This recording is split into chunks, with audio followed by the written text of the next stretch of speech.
सन्मान केला जातो, त्या ठिकाणी देवता नांदायला येतात।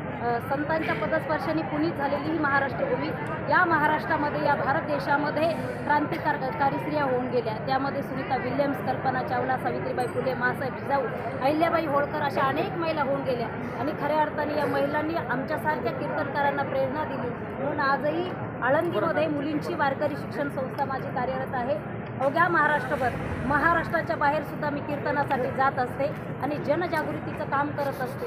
मला लहान मूल पाहिलं की सावित्रीबाई फुले यांची आठवण होते, मला लहान मुलगी पाहिली की सावित्रीबाई फुले यांची आठवण होते, त्या लहान मुलीच्या हातातली पेन्सिल पाहिली की मला सावित्रीबाई फुले यांची आठवण होते, त्या लहान मुलीच्या हातातली पाटी जरी मी पाहिली तर ती सावित्रीबाई फुले आहे।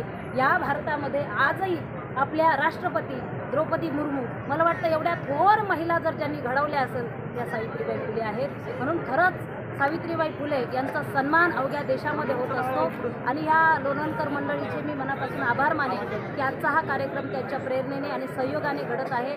या प्रदक्षिणा कार्यक्रमासाठी मी स्वतः या ठिकाणी आले आहेत, आमच्या संस्थेतले सगळे मुले। धन्यवाद। तुमच्या चॅनल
सर